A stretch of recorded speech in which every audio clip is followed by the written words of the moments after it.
रंधावा जी, अशोक गहलोत जी, जीतू पटवारी जी, उमंग सिंघा जी, दुतासरा जी, टीकाराम जूली जी, दिग्विजय सिंह जी, कमलनाथ जी, जयराम रमेश जी, कमलेश्वर पटेल जी, stage पे Congress party के वरिष्ठ नेता, भाई और बहनों, हमारे प्यारे कार्यकर्ता, आप सबका यहाँ बहुत बहुत स्वागत, नमस्कार।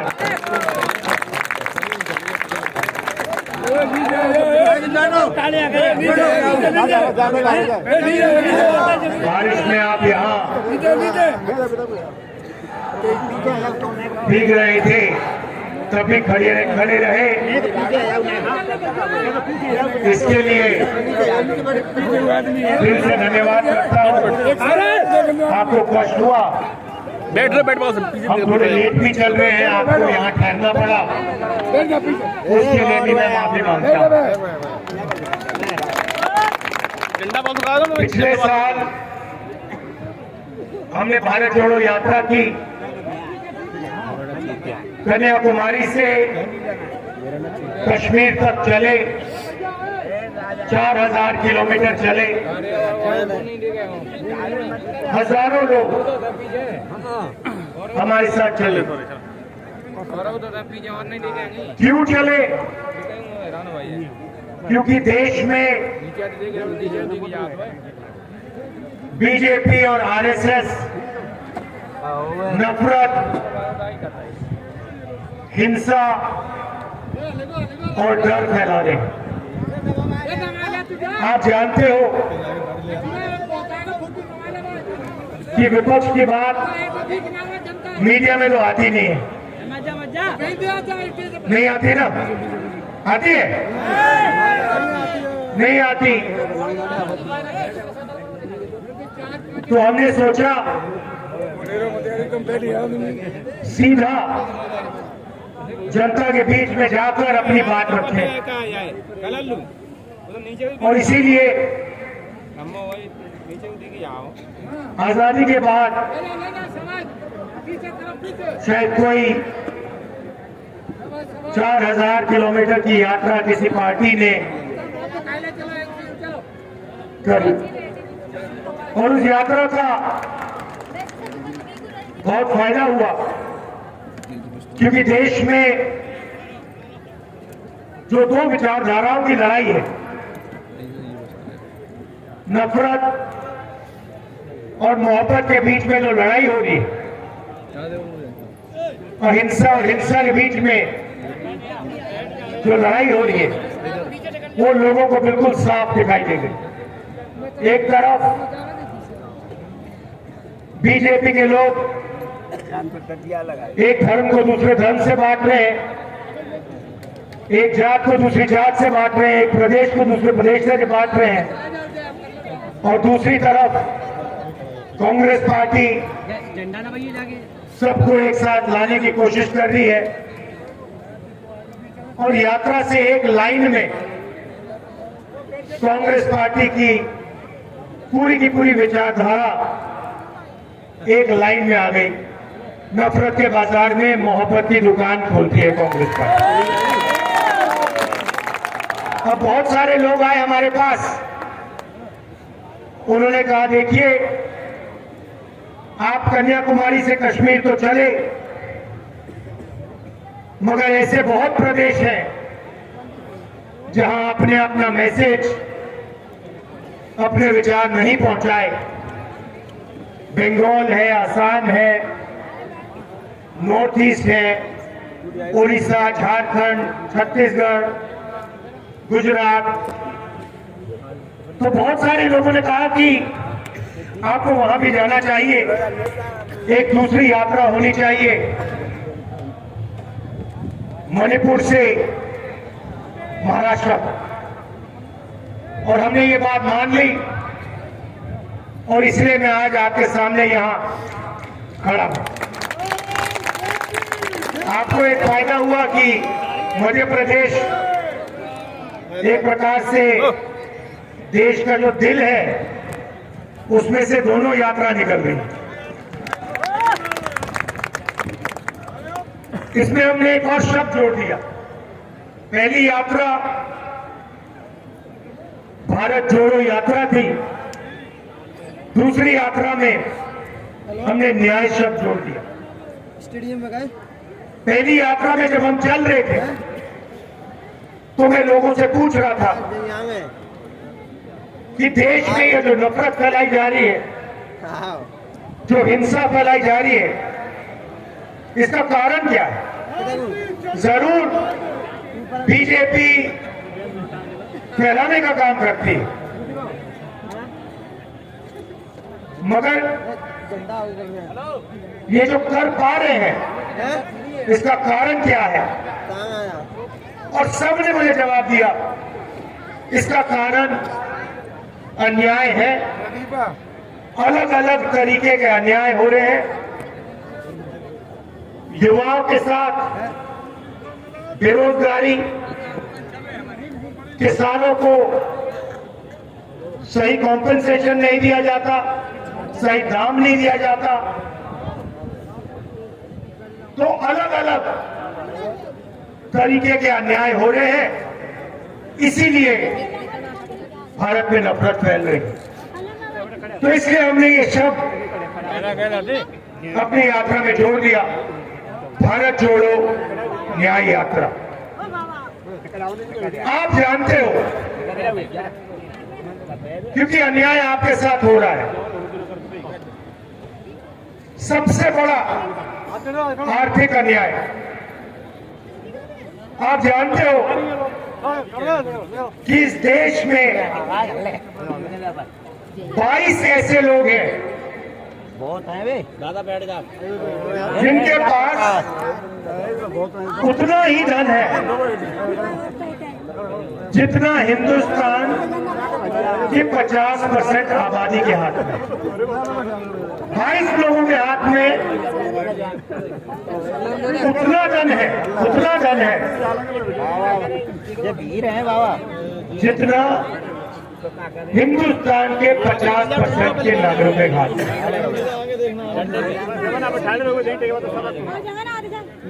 जो 50% इस देश के सबसे गरीब लोग हैं, उनके हाथों में देश का 3% धन है। और जो देश के 5% सबसे अमीर लोग हैं, मैं तो बैठ लगा, उनके हाथ में 60% देश का धन। तो सबसे पहले आर्थिक अन्याय, 40 साल से सबसे ज्यादा बेरोजगारी। अगर आप युवाओं की बेरोजगारी को देखें तो हिंदुस्तान में पाकिस्तान और बांग्लादेश से दुगनी बेरोजगारी। ठीक से सुनो, पाकिस्तान और बांग्लादेश से दुगनी बेरोजगारी हिंदुस्तान में। ये क्यों हुआ? क्योंकि नरेंद्र मोदी जी ने नोटबंदी की, जीएसटी लागू की, और जो छोटे व्यापारी हैं,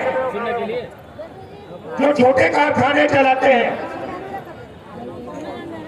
स्मॉल और मीडियम बिजनेस चलाते हैं, जो इस देश को रोजगार देते हैं, वो एक के बाद एक बंद हो गए। और अगर आज हिंदुस्तान की अर्थव्यवस्था को आप देखें तो हर सेक्टर में 5-6 कंपनियों की मोनोपोली है। अदानी जी को देखिए, देश के एयरपोर्ट, सारे के सारे पोर्ट, पावर जनरेशन। हिमाचल में अगर आप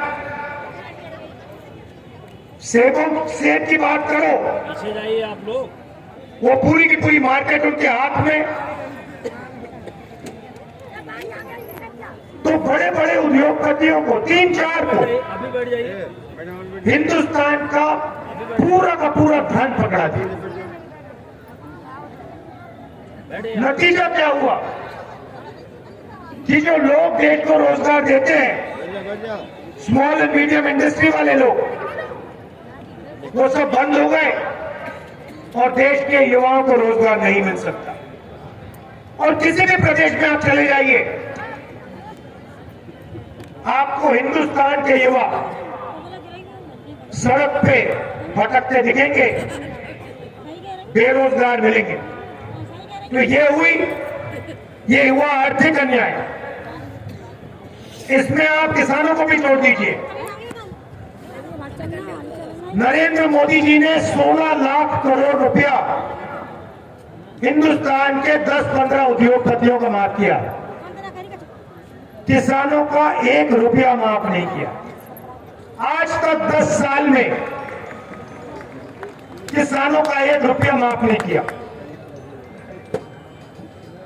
और किसान क्या कह रहा है? किसान सिर्फ एमएसपी मांग रहा है कि भाई हमें सही दाम दिलवा दो। हम मेहनत करते हैं, 24 घंटा काम करते हैं, ठीक है, हमारा नाम अदानी नहीं है, अंबानी नहीं है, मगर हम मेहनत करते हैं, देश को भोजन देते हैं। हम सिर्फ सही दाम चाहते हैं और कुछ नहीं। होता क्या है, जैसे ही किसानों का अनाज तैयार होता है, एक्सपोर्ट इंपोर्ट पॉलिसी को बदल के दाम गिरा देते, फिर किसानों को अपना माल कम दाम पे बेचना पड़ता है, फिर दाम फिर से बढ़ा देते। तो किसान सिर्फ कह रहे हैं हमें गारंटी दीजिए, कम से कम हमें एमएसपी चाहिए और कुछ नहीं। बीजेपी के लोग कहते हैं एमएसपी नहीं मिलेगी। मैं आपको यहां कह रहा हूं, जैसे ही दिल्ली में कांग्रेस पार्टी की सरकार आएगी, हमने मैनिफेस्टो में लिख दिया है लीगल एमएसपी हिंदुस्तान के किसानों को हम दे देंगे। तो ये हुआ आर्थिक अन्याय। अब इसमें आप सामाजिक अन्याय जोड़िए। इस देश में 50% पिछड़े लोग हैं, 15% दलित है, 8% आदिवासी है। कितना हुआ? 73% लोग या पिछड़े हैं या दलित है या आदिवासी है। और आपकी भागीदारी कहीं भी नहीं है। आप हिंदुस्तान की सबसे बड़ी कंपनियों की लिस्ट निकालो, मैंने निकाली है, उनके मालिकों के नाम देखो।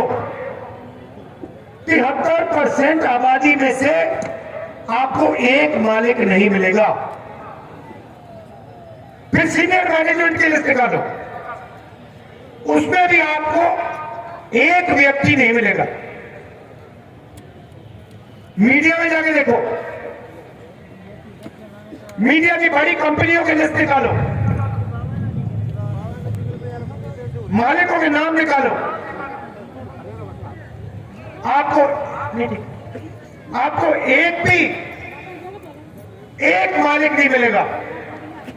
73%। बड़े बड़े रिपोर्टर के नाम निकालो, इन्फ्लुएंसर्स के नाम निकालो, वहां भी 73% में से आपको एक नहीं मिलेगा।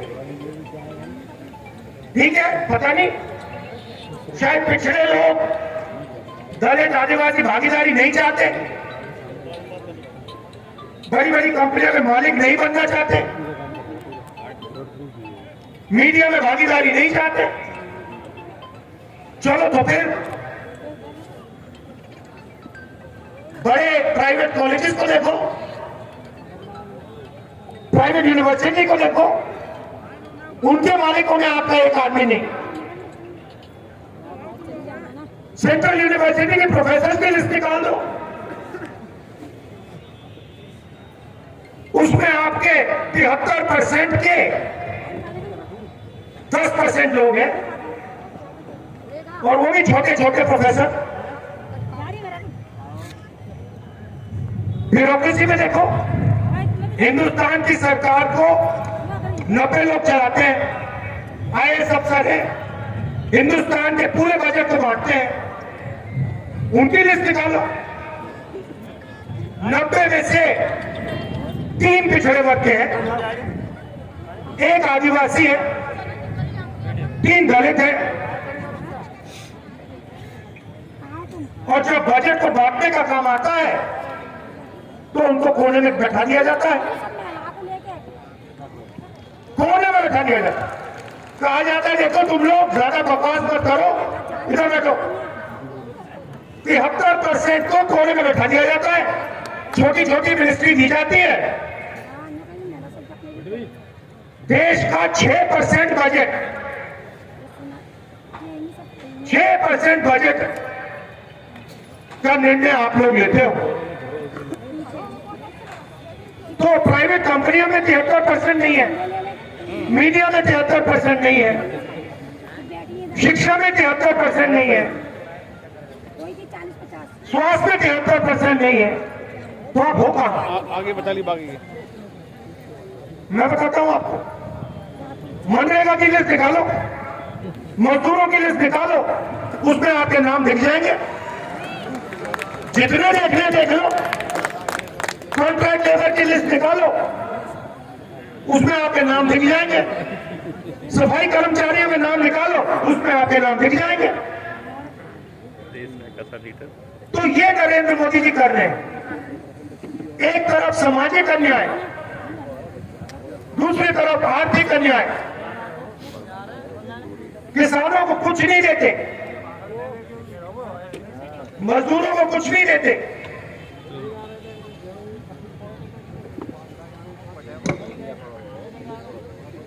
और पूरा का पूरा फायदा 10-15 बड़े बड़े उद्योगपतियों को देते हैं। इसीलिए हमने यात्रा में न्याय शब्द जोड़ दिया, क्योंकि हम चाहते हैं कि इस देश में ये जो अन्याय फैल रहा है ये खत्म हो, और गरीब लोगों को, कमजोर लोगों को न्याय मिलना शुरू हो। सामाजिक न्याय का क्रांतिकारी कदम जाति जनगणना है। ठीक है, जिस दिन ये हो गया, उस दिन 73% को इस देश में भागीदारी मिलनी शुरू हो जाए। वो पहला कदम है, क्योंकि आप लोगों को अपनी शक्ति पता लग जाएगी। आपको पता लग जाएगा कि भाई हम 73% हैं और हमें कुछ मिल नहीं रहा है देश में। यही खड़े रहे हो। जाति जनगणना फिर हम क्या क्या न्याय फिर 2 स्टेप्स का होगा। हो जाओगे तो हम क्या देखेंगे फिर? 2 सवाल के जवाब उससे मिलेगा। पहला, पिछड़ों की कितनी आबादी, दलितों की कितनी, आदिवासियों की कितनी, और दूसरा, इस देश में जो धन है, अरे सुन लेन देने का आ जाओ, वो धन कैसे बढ़ा है। आदिवासियों के हाथ में कितना है, मंच पे दलितों के हाथ में कितना है, पिछड़ों के हाथ में कितना है, और ये जो सारी की सारी संस्थाएं हैं, इसमें कौन से वर्ग के कितने लोग हैं, ये आपको भाई मिल जा। आपकी आंखों के सामने आ जाए, और आपको पता लग जाएगा कि आपके साथ कितनी बेईमानी की जा रही है और आपको कितना घुमराया जा रहा है। अंत में मैं अग्निवीर की बात करना चाहता हूं। पहले क्या होता था, इस देश में एक तरीके के शहीद होते थे। सेना में, वायुसेना में, नेवी में अगर कोई शहीद होता था तो उसे शहीद का दर्जा दिया जाता था। अगर कोई अपनी जान देने के लिए सेना में जाता था तो देश उसकी रक्षा करता था। उसको पेंशन मिलती थी, रिटायरमेंट के बाद उसको कैंटीन मिलती थी, गांव में उसका आदर होता था। आप लोग जानते हो, आपके गांव में एक सर्विसमैन जो होते हैं, पूरा समाज उनकी आदर करता है, उनकी रिस्पेक्ट करता है। अब अग्निवीर योजना में 2 तरीके के शहीद बनने जा रहे हैं। शहीद दोनों होंगे, मगर अगर शहीद अग्निवीर है तो उसे शहीद का दर्जा नहीं मिलेगा, उसे पेंशन नहीं मिलेगी और उसे कहा जाएगा देखो भैया, आपने देश को अपनी जान दे दी मगर देश आपकी इज्जत नहीं करेगा। देश सिर्फ 4 में से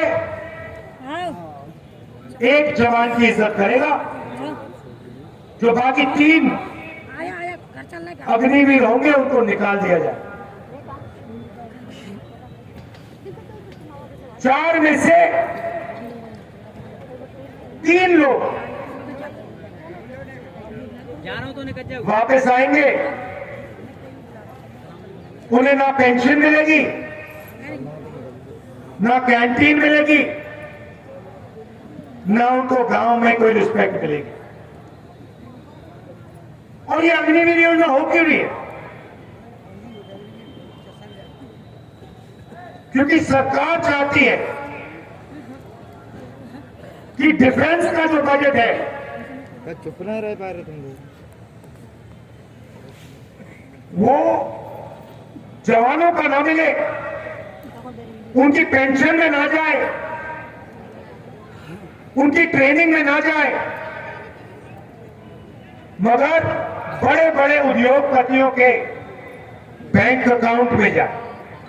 आप अदानी जी को देखिए, आज पहले क्या होता था, हिंदुस्तान के हथियार ऑर्डिनेंस फैक्ट्री में बनते थे,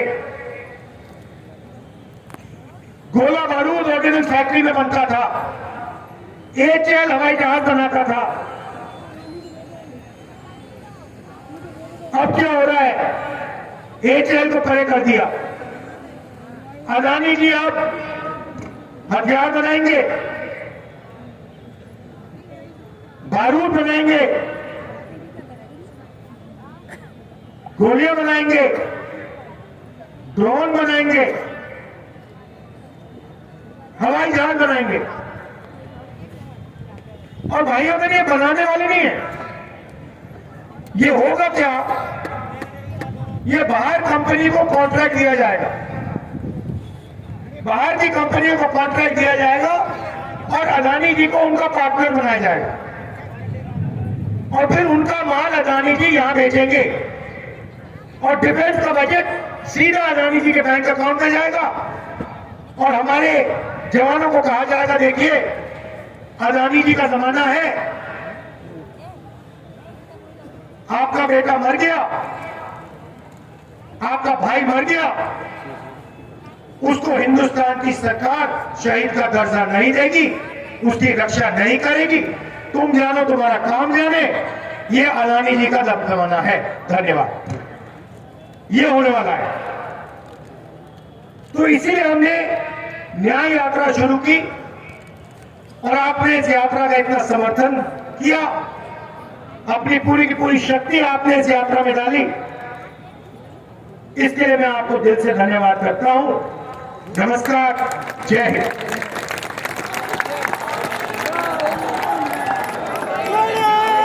मैं आभार व्यक्त करने के लिए बुलाऊंगा हेमंत कटारे जी को आए और आभार व्यक्त करें हेमंत कटारे जी।